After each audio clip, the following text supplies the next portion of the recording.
मंगलमय मंगलकरण वीतराग विज्ञान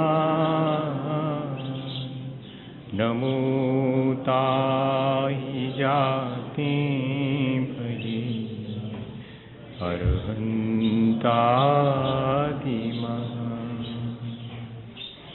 जो विद्यादि सागर सुधी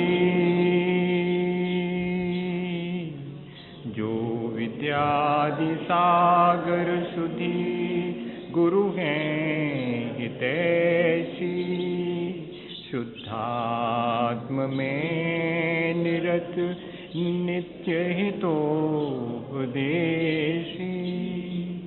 वे पाप ग्रीष्म ऋतु में जलगे सयाने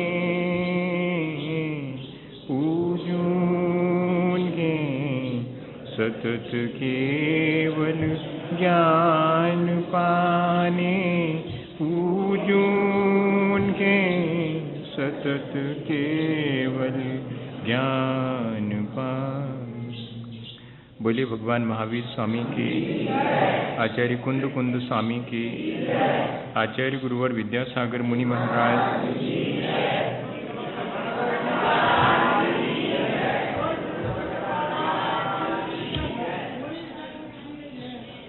हम सभी लोगों ने पिछले 10-15 दिनों में निरंतर एक विचार की प्रक्रिया को शुरू किया था और हमारा प्रयत्न कहाँ तक सफल हुआ है ये हमें अपने जीवन में खुद झांक करके देखना पड़ेगा। निरंतर विचार की प्रक्रिया हमारे जीवन को भावनात्मक रूप से परिवर्तित कर पाई है या नहीं कर पाई है। हमारे खोटे विचारों की जितनी दृढ़ता है और जितनी आसानी से हम उन खोटे विचारों के अनुसार अपने जीवन को पतित बना लेते हैं, ऐसा ही क्या हमने पिछले दिनों अपने श्रेष्ठ विचारों को अपने भीतर सुदृढ़ किया है या नहीं कर पाए।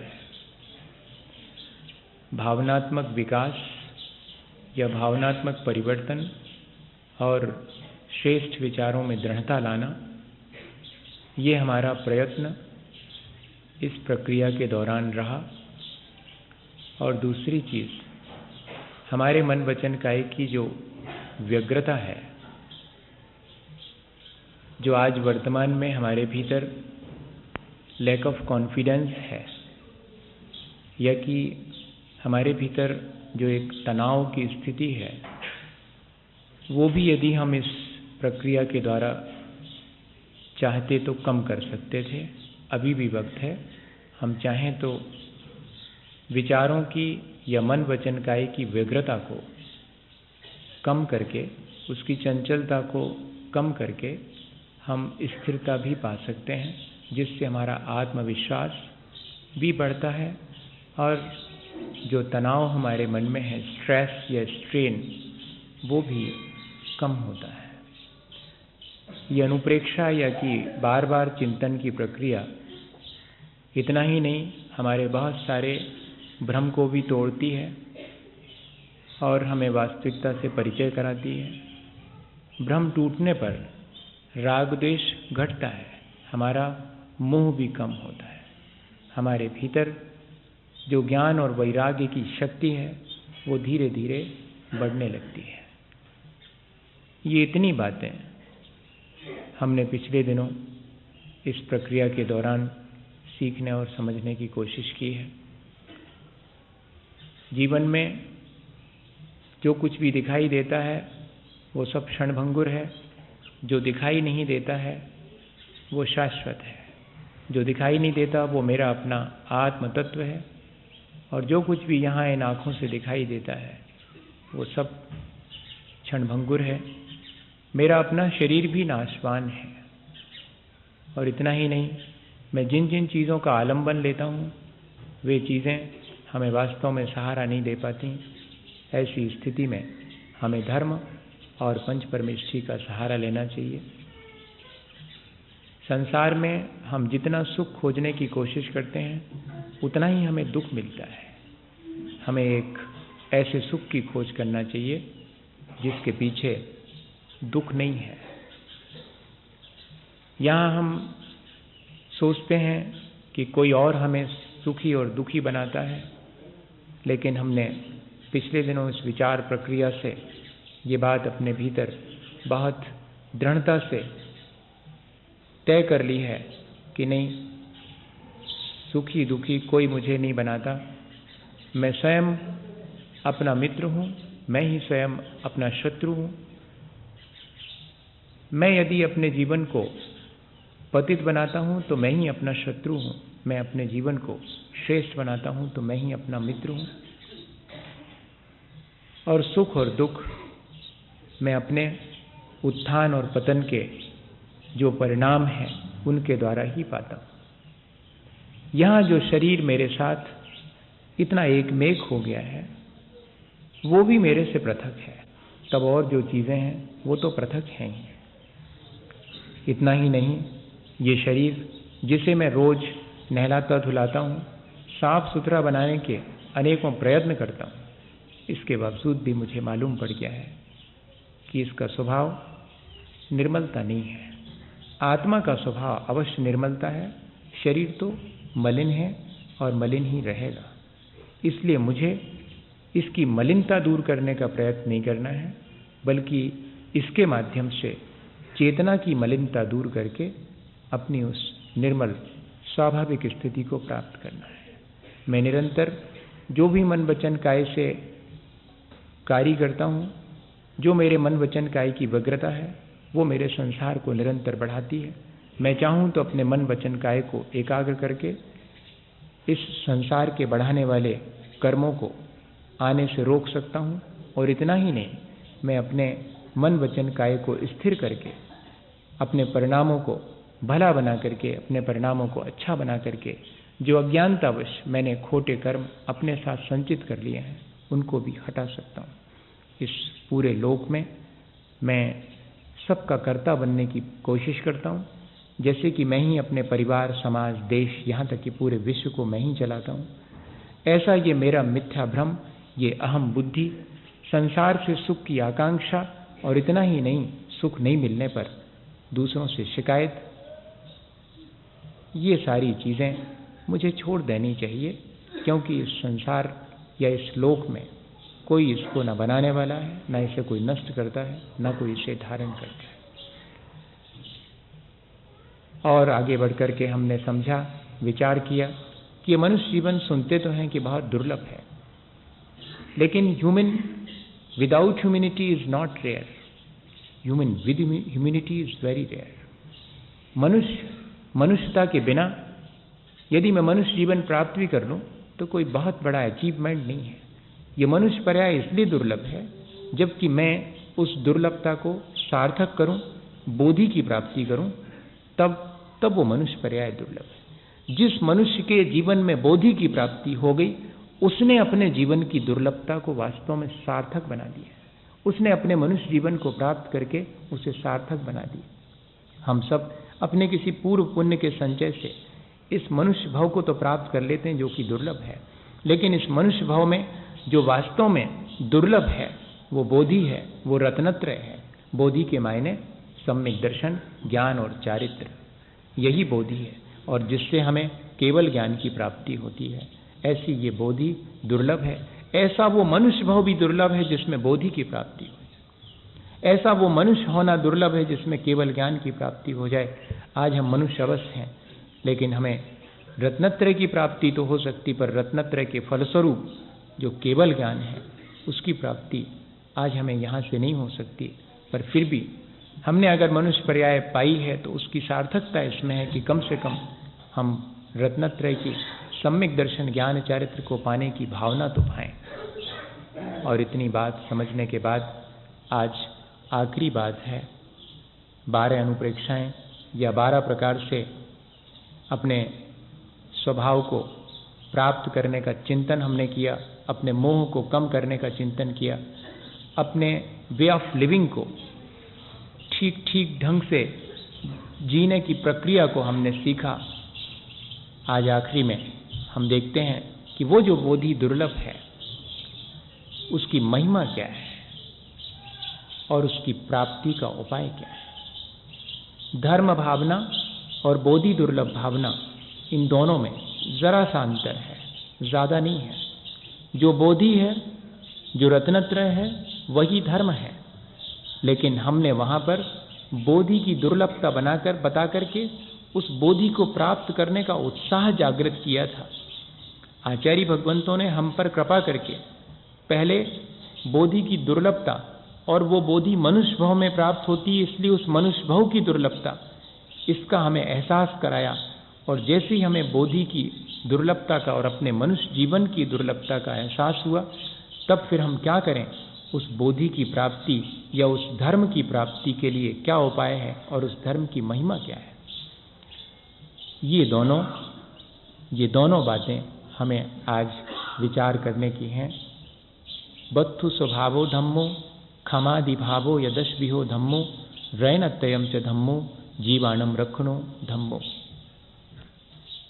ऐसी आचार्य भगवंतों ने हमें धर्म के बारे में शिक्षा दी है। वास्तव में धर्म वो है जो कि धारण किया जाए और जिसके धारण करने से हमें मोक्ष रूपी उत्तम सुख की प्राप्ति हो, हमारा जीवन ऊंचाइयों को छू सके, हमारा जीवन निर्मल हो सके। वास्तव में धर्म वही है।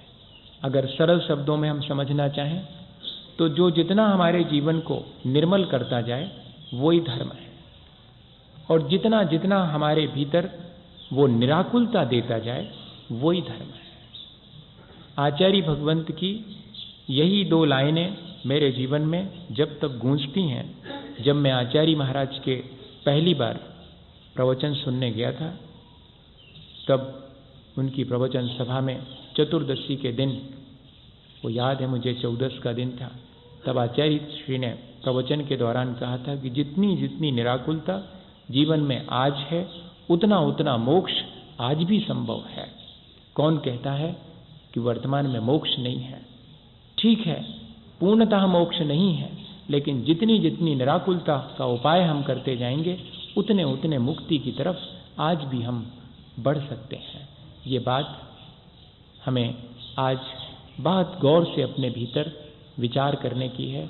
हम लोग अपने आकुलता के कितने उपाय करते हैं दिन भर में?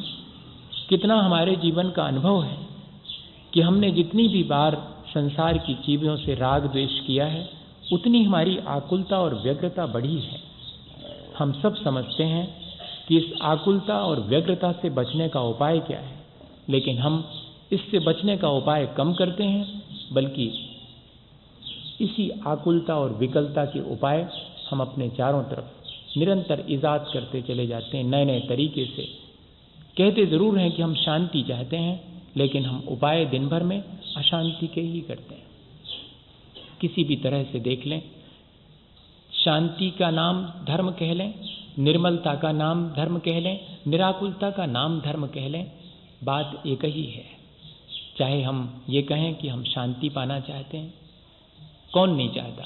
कौन व्यक्ति है जो कि निराकुलता नहीं चाहता? कौन व्यक्ति है जो निर्मलता नहीं चाहता? यही धर्म है, क्योंकि ये उसका स्वभाव है और ये किसी से मांगने की आवश्यकता नहीं है। आचार्य भगवंतों ने इस बात का हमें एहसास कराया है कि ये चीज़ किसी और से मांगनी पड़े, ऐसा नहीं है। क्या कहते हैं? धर्म भावना के भाते समय जांचें सुरतरु देय सुख, चिंतत चिंता रैन, विन जांचें विन चिंत ये धर्म सकल सुख दे। याचना करने से, जांचें का अर्थ है याचना, याचना करने से या मांगने से कल्प वृक्ष भी हमें कुछ दे देते हैं, मनचाही चीज, और मन में विचार करने से हमारी मनोकामना चिंतामणि रत्न भी पूरा कर देता है। लेकिन जहाँ मांगने की, याचना करने की, प्रार्थना करने की भी आवश्यकता नहीं है, जिससे हमें सब प्रकार का सुख, शांति और निराकुलता मिल जाती है, हम अपने उस निर्मल स्वभाव को प्राप्त कर लेते हैं, जिससे फिर हमें बाद में च्युत भी नहीं होना पड़ता है, नीचे भी नहीं आना पड़ता। एक ऐसे उत्थान की अवस्था जहाँ से हमारा पतन नहीं होता है, बिना प्रार्थना, बिना मांगे। वो सिर्फ एक धर्म ही है जो हमें सब कुछ जीवन में देता है। रहीम ने लिखा है शायद, रहीमन बेनर मर गए, जो नर मांगन जाए, उनसे पहले बेमरे, जिन मुख निकसत नाए। रहीमन ने लिखा हुआ है कि मांगना तो, दीनता तो मरण के समान है। चाहे कल्पवृक्ष से मांगना पड़े और चाहे चिंतामणि रत्न से मांगना पड़े, मांगना तो मरण के जैसा ही है। और वे नर उससे मांगने से पहले ही मर गए, जो कि अपने पास होते हुए भी दूसरे को देने से मना कर देते हैं। ऐसा लिखा उन्हें, मांगने वाला तो मर ही गया, पर जो मांगने वाले को देता नहीं है वो तो उससे पहले भी मर गया। ऐसा लिख रहे हैं। दोनों ही चीजें हैं, याचना और मांगना, भिखारीपना, ये हमारा आदत में शुमार हो गया है। पांचों इंद्रियों के भोग की सामग्री की याचना, चाहे सच्चे देवगुरु शास्त्र भी क्यों ना हो, उनके सामने भी हम करने से नहीं चूकते। इतनी आदत में हमारे ये मांगने का और याचना करने का और भिखारीपना। एक ग्राहक के सामने भी ऐसे हम याचना करते हैं 2-2 पैसे के लिए, नहीं साहब ये पड़ता नहीं साहब, ये तो इतने ही में मिलेगा साहब, हमको घर में ही नहीं पड़ा साहब। कैसी बात कर रहे हैं आप? कैसे मुश्किल, कैसे उस समय हम कितनी बातें वो खरी खोटी सुना देवे, कितने भी कपड़े पटकवा ले वे, 100 थान पटकवा ले वे, मुख से ची नहीं करते, उफ नहीं बोलते। क्या है भीतर? 2 पैसे के पीछे सब अपना स्वाभिमान भी खो देंगे, अपना ईमान भी खो देंगे। कभी इस तरफ हमारा ध्यान जाता है कि नहीं? उठक बैठक कर लेंगे 2 पैसे के लिए, अगर 2 पैसे बच रहे होंगे। सब कुछ करने तैयार हैं हम, अपना पतन भी करने तैयार हैं। ये चीज हमें विचार करनी चाहिए कि क्या इस तरह हम अपने जीवन में कुछ प्राप्त कर पाएंगे, अपने जीवन को ऊंचा उठा पाएंगे, जहां कि हमारे भीतर अपने 5 इंद्री और मन के विषयों की पूर्ति के लिए, अपना ईमान भी खोने के लिए हम तैयार हों। वहां जीवन में धर्म आ ही नहीं सकता। धर्म की क्रियाएं दोहरा लेना बिल्कुल जुदी बात है, और जीवन में धर्म आना बिल्कुल जुदी बात है। धर्म की क्रियाएं दोहराने वाला धर्मात्मा नहीं होता। जो वास्तव में धर्म को अपने जीवन में धारण करता है वो धर्मात्मा होते हैं। वाणी और शरीर से हम बहुत धर्म करते हैं, लेकिन धर्म तो मन में ही शोभा देता है। और जिसके मन में धर्म आ जाता है वो अपने मारने वाले को भी बचाने का प्रयत्न करता है। ऐसा गुणभद्राचार्य ने आत्मानुशासन में लिखा। और हम अपने जीवन में टटोल कर देखें कि क्या हमारी वाणी और शरीर में जितना धर्म आया है उतना ही हमारे मन में आया है या नहीं आया, और धर्म का वास्तविक स्वरूप क्या है, धर्म की महिमा क्या है, धर्म की भावना, धर्म की उपासना, धर्म की आराधना और धर्म की साधना क्या मेरे जीवन में शुरू हुई है? नहीं। अभी तो मुझे इस वास्तविक स्वरूप को भी धर्म के समझना जरूरी है, उसकी भावना, फिर उस धर्म की उपासना और आराधना, और फिर उस धर्म की साधना। वास्तव में यह हमारे लिए अनिवार्य है अपने जीवन को अच्छा बनाने के लिए। धर्म भावना हम लोग इतना ही कह करके रह जाते हैं कि जांचें सुरतरु दे सुख चिंतत चिंता रैन, बिन जांचें बिन चिंतिए धर्म सकल सुख देन। भैया धर्म बहुत अच्छी चीज़ है, बिना मांगे सब कुछ मिल जाता है, और जो दिन मिल वो बंद हो जाए तो क्या काम को धर्म। क्योंकि लिखा हुआ था उसमें कि मांगने की जरूरत नहीं, अपने आप मिल जाएगा। सो हम भगवान के सामने गए और यही हमने कह दिया कि वो तो हमें मालूम है कि बिना मांगे मिल जाएगा, मतलब मिल जाना चाहिए। हम यहां से पूजा करके लौटे और लाख रुपये टपक जावे तो सार्थक है पूजा, न का पूजा का। ऐसी भावना तो हमने कई बार भाई है भैया धर्म की। धर्म से हमने संसार के सुखों की भावना भाई है, हमने धर्म की भावना नहीं भाई।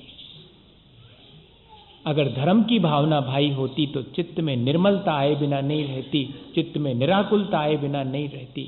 वास्तव में तो धर्म वही है जो हमारे चित्त को निर्मल कर दे, जो हमारे मन को निराकुल कर दे।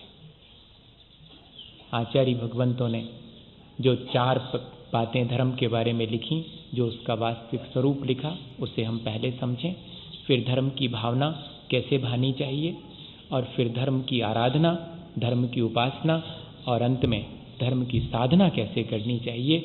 ये सारी चीज़ें हम समझ लें।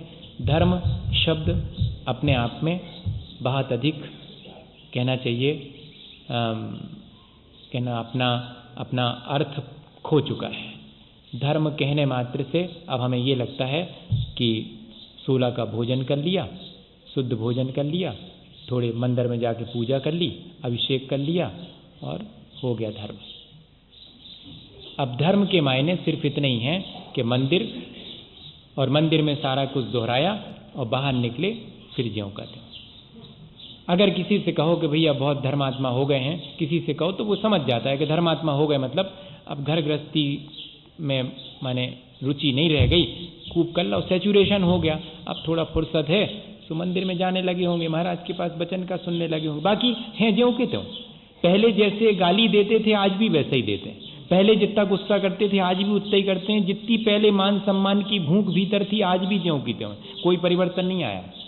बस सिर्फ इतना हुआ है कि भैया ये धर्मात्मा हो गए, मंदिर जाने लगे, पूजा करने लगे। पहले तो जाते ही नहीं थे, अब तो जाने लगे, अब तो प्रवचन में भी बैठने लगे, पर हैं ज्यों के त्यों।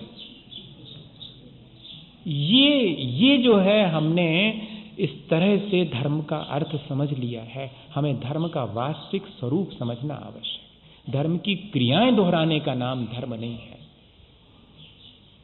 धर्म की क्रियाओं को दोहराना तो ठीक ऐसे है जैसे कि आपने शरीर पर कपड़े पहन लिए। शरीर पर कपड़े पहनने से कोई सुंदर नहीं होता।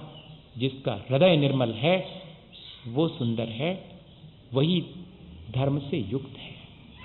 ये हृदय की निर्मलता हमारे भीतर आई, हृदय की उदारता और विशालता आई है या नहीं आई है, ये हमें निरंतर विचार करना। अपन इस तरह से कह करके किसी पर कमेंट नहीं कर रहे हैं, ना अपने आप पर कोई कमेंट कर रहे हैं, ऐसा मत सोचना। भाषा का जरूर अपन ने ऐसा उपयोग कर लिया ताकि अपने कोई चोट पहुंचे, दूसरे को चोट पहुंचाने का कोई विचार नहीं है इसमें। अपन विचार कर रहे हैं सिर्फ कि मैंने ऐसा कर लिया है, मैंने धर्म के मायने ये समझ लिया। जब कोई कहता है मेरे से कि मुझे धर्म करना चाहिए, तो मैं सोचता हूँ कि मुझे शुद्ध भोजन करना चाहिए, मुझे रात में भोजन नहीं करना चाहिए, और मुझे मंदिर जाना चाहिए, पूजा करनी चाहिए। मैंने धर्म करने के मायने ये ले लिया है, लेकिन इतना ही नहीं है। ये सब तो है ही धर्म करने के मायने, लेकिन इससे भी और आगे जाना चाहिए था मुझे। इतने में ही धर्म नहीं है। धर्म का वास्तविक स्वरूप तो अपने आत्मा में स्थित होना, अपने आत्म स्वरूप को पाना। बत्तु स्वभावो धर्मो। वास्तव में धर्म तो हमारा अपना जो स्वभाव है उसकी प्राप्ति करना है। लेकिन उस स्वभाव की प्राप्ति कैसे होगी? तो क्षमादि भावो यदस बिहो धम्मो। उत्तम क्षमा आदि भाव मेरे भीतर आना चाहिए। मेरे भीतर क्रोध हटना चाहिए। जैसे ही क्रोध हटेगा मेरा अपना स्वभाव प्रकट हो जाएगा। क्षमा मेरा स्वभाव है। क्षमा भाव लाने के लिए कोई प्रयत्न नहीं करना मुझे प्रयत्न सिर्फ करना है। क्षमा भाव की तो सिर्फ उपासना और आराधना करनी है, और साधना क्षमा धारण करने की नहीं करनी, क्रोध न करूं इस बात की साधना करनी है। देखना आप, भावना भानी है मुझे अपने स्वभाव को प्राप्त करने की, आराधना और उपासना करनी है मुझे अपने स्वभाव की, जैसे कि क्षमा है, मृदुता है, सरलता है, पवित्रता है, सच्चाई है, संयम है, त्याग है, तपस्या है। इन सब चीजों की मुझे आराधना और उपासना करनी है। लेकिन साधना क्या करनी है? साधना मुझे क्रोध ना आए इस बात की साधना करनी। मेरे अंदर मान आने लगे तो मुझे मान को हटाने की साधना करनी है। मुझे मृदुता लाने की साधना नहीं करनी। मृदुता तो मेरा अपना नेचर है। मैं अपने नेचर के विपरीत चला गया हूं, मुझे वापस लौटना है, मुझे साधना सिर्फ इतनी करनी। जब बुद्ध से ये पूछा गया कि आपने इतनी तपस्या के बाद क्या प्राप्त किया, बोले पाने को कुछ था ही नहीं। अरे तो फिर आप ये साधना काहे को करते रहे? बोले जो मुझे पाना था वो मेरे पास पहले से ही था। तो आपने पाने के लिए कोई साधना नहीं की? नहीं, पाने के लिए कोई साधना नहीं की। तो साधना करने का मतलब क्या हुआ? बोले खोने के लिए। मैंने क्रोध खोया, मान खोया, माया खोई, मैंने लोभ खोया, मैंने सारी साधना इन कषायों को विसर्जित करने की है। मुझे कुछ पाना नहीं था, जो मुझे पाना है वो तो मेरे पास ऑटोमेटिकली पहले से है, मैं भूल गया हूं, वो मेरा इन सब विकृतियों में ढक गया है मेरा स्वभाव। ये कोशिश होनी चाहिए, नहीं तो फिर हम क्षमा भाव धारण करने की भी कोशिश करने लगते हैं, हम विनय धारण करने की। अगर कोई विनय धारण करने की कोशिश करने लगे तो फिर वो चमचाई हो जाएगी, फिर वो बटरिंग कहलाएगी। हाँ नहीं, बहुत स्पष्ट है। कोई बाहर से विनय कैसे की जाती, सिखा दो हमें कैसे विनय की जाती। जब महाराज जी आए तो ऐसे कर लेना, हाँ ऐसे कर लेंगे। फिर जब वो बिल्कुल पास आ जाए तो बिल्कुल लौट ही जाना, हाँ लौट जाएंगे। तो आ जाएगी क्या? विनय आ जाएगी क्या?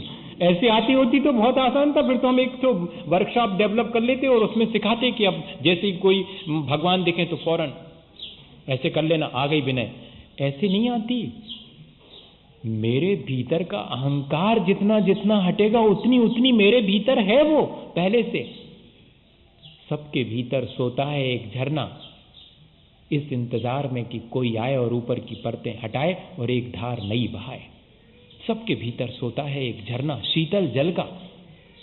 ठीक ऐसे ही जैसे कि हमारे जिस पे बैठे हैं उसके नीचे भी होगा एक शीतल जल का झरना, लेकिन उस पे जमी हुई हैं परतें मोटी मोटी, वो हम हटाएंगे तो वो तो अपने आप प्रकट हो जाएगा, कहीं से लाने की आवश्यकता नहीं। मेरे ऊपर जो क्रोध की परत जमी हुई है वो मेरे क्षमा भाव को प्रकट नहीं होने देती। मेरा अहंकार मेरी मृदुता को नष्ट किए बैठा है, मेरी अपनी मायाचारी मेरी अपनी सरलता को नष्ट कर देती है, मेरी अपनी लोभ की प्रवृत्ति मेरी पवित्रता को नष्ट करती है। मैं पवित्र हूं लेकिन मेरा लोभ मुझे कलुष कर देता है। जितना जितना लोभ है उतनी अधिक मलिनता है जीवन में। पवित्रता जितना संतोष है उतनी पवित्रता है, जितना लोभ से रहित अवस्था है उतनी पवित्र, कहीं से लाना नहीं है। मेरा कहने का आशय सिर्फ ये है कि इस धर्म की साधना करने के मायने हैं कि मैं अपने भीतर की विकृतियों को रोज रोज हटाऊं, यही साधना है धर्म की, और इसके अलावा कुछ भी नहीं है। हम देखें इस प्रक्रिया को हम किस तरह से करें। बहुत आसान से तरीके से हमें इसको करना चाहिए। हमारे जीवन में जब जब भी क्रोध का अवसर आए तब तो हम क्रोध कर ही लेंगे, उसके बिना तो काम चलेगा नहीं। क्रोध का अवसर आया और हम क्रोध ना करें ये तो होगा ही, लेकिन इसके बाद तो कुछ है हमारे हाथ में। ये हमारे हाथ में नहीं है कि क्रोध का अवसर आने पर हम अपने को रोक सकें, क्योंकि इतनी साधना नहीं हमारी।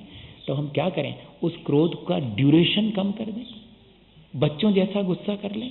क्या ऐसा नहीं कर सकते कि 5 मिनट अच्छी तेजी से लड़ लिया उसके बाद गले में हाथ डाल लें? क्या ऐसा नहीं कर सकते? उसका ड्यूरेशन कम नहीं कर सकते? कितनी देर तक गुस्सा करना है? थोड़ी देर, बस कर लिया, हो गया। उसके बाद माफी नहीं मांग सकते हैं, उसके बाद सॉरो फील नहीं कर सकते हैं, कन्फेस नहीं कर सकते?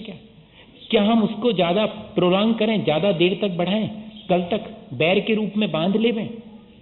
ऐसा आवश्यक नहीं है। हम इस तरह से अगर हमें क्रोध हावी जाता है तो उसके ड्यूरेशन को कम कर दें, उसे हम नेगेटिव से पॉजिटिव बना दें।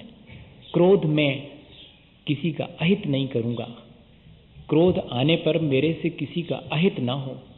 क्रोध आने पर भी हित हो सकता है क्या? हो सकता है। बेटे पर माँ रोज गुस्सा करती है, काहे के लिए? तू बिगड़ रहा है, अच्छा बन, इसलिए गुस्सा कर रही है, ये पॉजिटिव है। कोई व्यक्ति अपने जीवन का अहित कर रहा हो, उस पर हमें अगर गुस्सा आती है, या कि हम अपने आप पर गुस्सा करें, अपना जब जब भी अहित करें तो अपने आप पर गुस्सा करें कि मैं अपना अहित क्यों कर रहा हूं। गुस्से को क्या हम इस तरह से पॉजिटिव बना सकते हैं? बना सकते हैं। कितनी देर तक करना है, कब करना है, कब नहीं करना है, कैसे करना है? गुस्सा तो करना, पर कैसे करना? हाँ, उसकी इंटेंसिटी कितनी रखना है, ज्यादा कि कम? ऐसा कभी विचार किया? कर सकते हैं ऐसा विचार, कोई बहुत बड़ी चीज नहीं है। थोड़ा सा अगर शांत बैठ करके सुबह शाम इस प्रक्रिया को, एक ही चीज को, चलो क्रोध को ही, इसी तरह अहंकार को, इसी तरह लोभ को। लोभ हमारा उतना ही होता जितना हमारा बजट है, लेकिन हम अपने बजट के अनुसार ही लोभ करते हैं। तो इसी तरह हम अपनी लोभ की प्रक्रिया को चेंज भी तो कर सकते हैं। काहे को ज्यादा लोभ करना, जितने से मेरा जीवन चलता है उतना ही लोभ करो ना, उससे ज्यादा काहे को करो। 4 कपड़े पहनने को चाहिए हैं, लेकिन 40 का लोभ काहे को करो। ऐसा मन में विचार करना। मैं ये नहीं कह रहा हूं कि जाकर के सारे कपड़े फेंक देना घर में से, लोभ कम हो गया। ऐसे होता कम तो बहुत आसान था कि उठा करके दूसरे को दे दिए, ऐसे थोड़ी होता।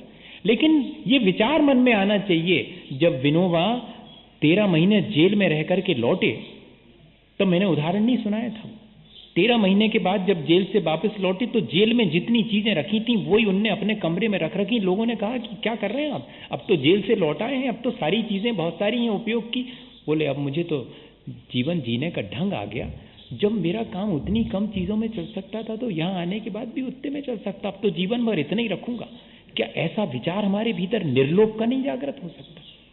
गांधी जी जैसे लोगों से, जो कि अपने प्रैक्टिकली करते थे, उनसे कोई मैसेज नहीं ले सकते क्या हम? ये इसलिए कह रहा हूं आपको कि जो ग्रंथों में लिखी हुई हैं बड़ी बड़ी बातें, और हमें लगता है कि वे सब हो गई आउट ऑफ डेट, लेकिन धर्म है बिल्कुल अप टू डेट। वो आज भी हमारे जीवन में उतना ही कारी है। लिखी होंगी वो पुरानी बातें, लग गए होंगे उनके दिन, लेकिन आज भी हमारे जीवन को उतना ही अप टू डेट बना देता है। अप टू डेट होने के मायने ये नहीं है कि हम लोभी हो जाएं, अप टू डेट होने के मायने ये नहीं है कि हम अहंकारी हो जाएं। अप टू डेट होने के मायने हैं कि हम आज भी उतने ही बढ़िया अपने जीवन को जीते हैं जितना कि पहले लोग जिया करते थे, उतने ही पवित्र हैं। ये अप टू डेट होने के मायने हैं। अप टू डेट होने के और कोई मायने नहीं। डायनामिक होना, हमेशा गतिशील होना, अपनी प्रोग्रेस हमेशा करते रहना। धर्म डायनामिक होना सिखाता है, धर्म अप टू डेट होना सिखाता है, इन अर्थों में अप टू डेट होना सिखाता है। ये उदाहरण आज भी हमारे जीवन को प्रेरणा दे सकते हैं कि एक लोटे से रोज मुंह धोते थे, और प्रयाग में जब कांग्रेस की कॉन्फ्रेंस में गांधी जी गए और नेहरू जी के साथ बात करते करते वो एक लोटा पानी मुंह धोने में खत्म हो गया और मुंह पूरा नहीं धुल पाया, एक लोटा और मंगाना पड़ा। तब बहुत फील किया था उन्होंने कि रोज एक लोटे में पानी से मुंह धो लेता था, आज इतनी लापरवाही कि दूसरा लोटा और चाहिए पड़ा। नेहरू जी हंसने लगे कि सुनो, अपने आश्रम में नहीं बैठे हो, मेरे प्रयाग में बैठे हो, नदियां 2-2 मिली हैं, यहाँ संगम है, पानी की कोई कमी नहीं है। तब गांधी जी ने जवाब दिया था कि नदियां सिर्फ हमारे लिए नहीं बहती, सब लोगों के लिए हैं। मुझे जितना आवश्यक है उतना ही लेऊं, उससे अधिक पर अधिकार मेरा नहीं है। क्या ऐसा मन के भीतर अपने विचार नहीं आता? अपने पास इतनी इतनी चीजें हम जोड़ते चले जाते हैं, इतना लोभ हमारा बढ़ता चला जाता। और एक ही चीज है लोभ। लोभ ही हमारे मन को मायाचारी सिखाता है, लोभ ही हमारे मन में अहंकार पैदा करता है, और जब अहंकार की तुष्टि नहीं होती तो वही क्रोध में कन्वर्ट हो जाता। अगर देखा जाए तो एक ही डोर है, और इसीलिए आचार्य भगवंतों ने सबसे पहले अपने मन को पवित्र और निर्मल बनाने के लिए ही कहा है। और निर्मलता आती है निर्लोभ होने से। धर्म निर्लोभ होने में है, धर्म निर्मलता में है। यहां से हम शुरू करें। क्षमादि भावो यदस्भि हो धम्मो। और क्षमा आदि भाव ऐसे नहीं आते जब तक कि रैनत्रयम च धम्मो, जब तक कि जीवन में रत्नत्रय नहीं आएगा तब तक क्षमा आदि भाव नहीं आ सकते। वो तो बाहरी होंगे। जब दृष्टि निर्मल होगी, आत्मज्ञान होगा और आत्मलीनता आएगी, ऐसा जब रत्नत्रय आएगा, सम्यक दर्शन ज्ञान चारित्र, तब उसके साथ ही क्षमा आदि भाव आएंगे। और रत्नत्रय धर्म तब तक नहीं आ सकता जब तक जीवानम रखणो धम्मो, जब तक प्राणी मात्र के प्रति दया का भाव नहीं आएगा तब तक रत्नत्रय भी नहीं आ सकता। और जब तक रत्नत्रय नहीं आएगा तब तक क्षमा आदि भाव नहीं आ सकते, और जब तक क्षमा आदि भाव नहीं आएंगे तब तक हम अपने वस्तु स्वभाव को प्राप्त नहीं कर सकते।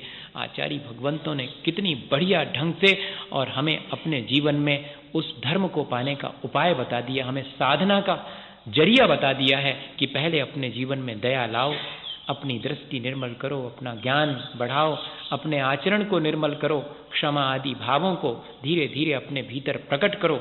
देखोगे कि तुम्हारा स्वभाव तुम्हें अपने आप प्राप्त हो जाएगा। उस निर्मलता को प्राप्त। सारे अनुष्ठान हम जो भी करें, चाहे हम प्रवचन सुने, चाहे हम स्वाध्याय करें, चाहे हम पूजा करें, चाहे हम भोजन की थाली पर और बाद भक्ष्य पदार्थ ही खाएं, रात्रि में ना खाएं, इन सब का एक ही उद्देश्य हो। इन सब का एक ही उद्देश्य है, मेरे अपने जीवन की निर्मलता, मुझे अपने जीवन को निर्मल बनाना है। अगर इस तरह का हमारे मन में भाव आ जावे, इसी का नाम तो धर्म भावना है और कोई विशेष चीज़ नहीं है भैया। धर्म वही है जो कि हमारे मन को निर्मल करे, हमारे जीवन को ऊंचा उठाए और हमारे आचरण में आए। आचरण में आया हुआ धर्म ही श्रेष्ठ है। वाणी और शरीर में आया हुआ धर्म उतना ज़्यादा लाभप्रद नहीं है। वो तो हमने हासिल कर लिया वाणी में और शरीर में। अब हासिल करना है सिर्फ ये कि मन में भी आए। तो सुबह शाम हम बैठ करके ऐसे धर्म को अपने मन में लाने का भी धीरे धीरे पुरुषार्थ करें।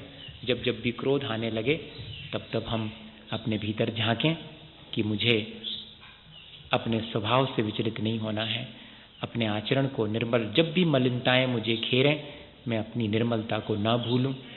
जब जब अहंकार मुझे घेरे, मैं अपनी मृदुता को ना भूलूं। जब जब मायाचारी मुझे घेरे, मैं अपनी सरलता को ना भूलूं।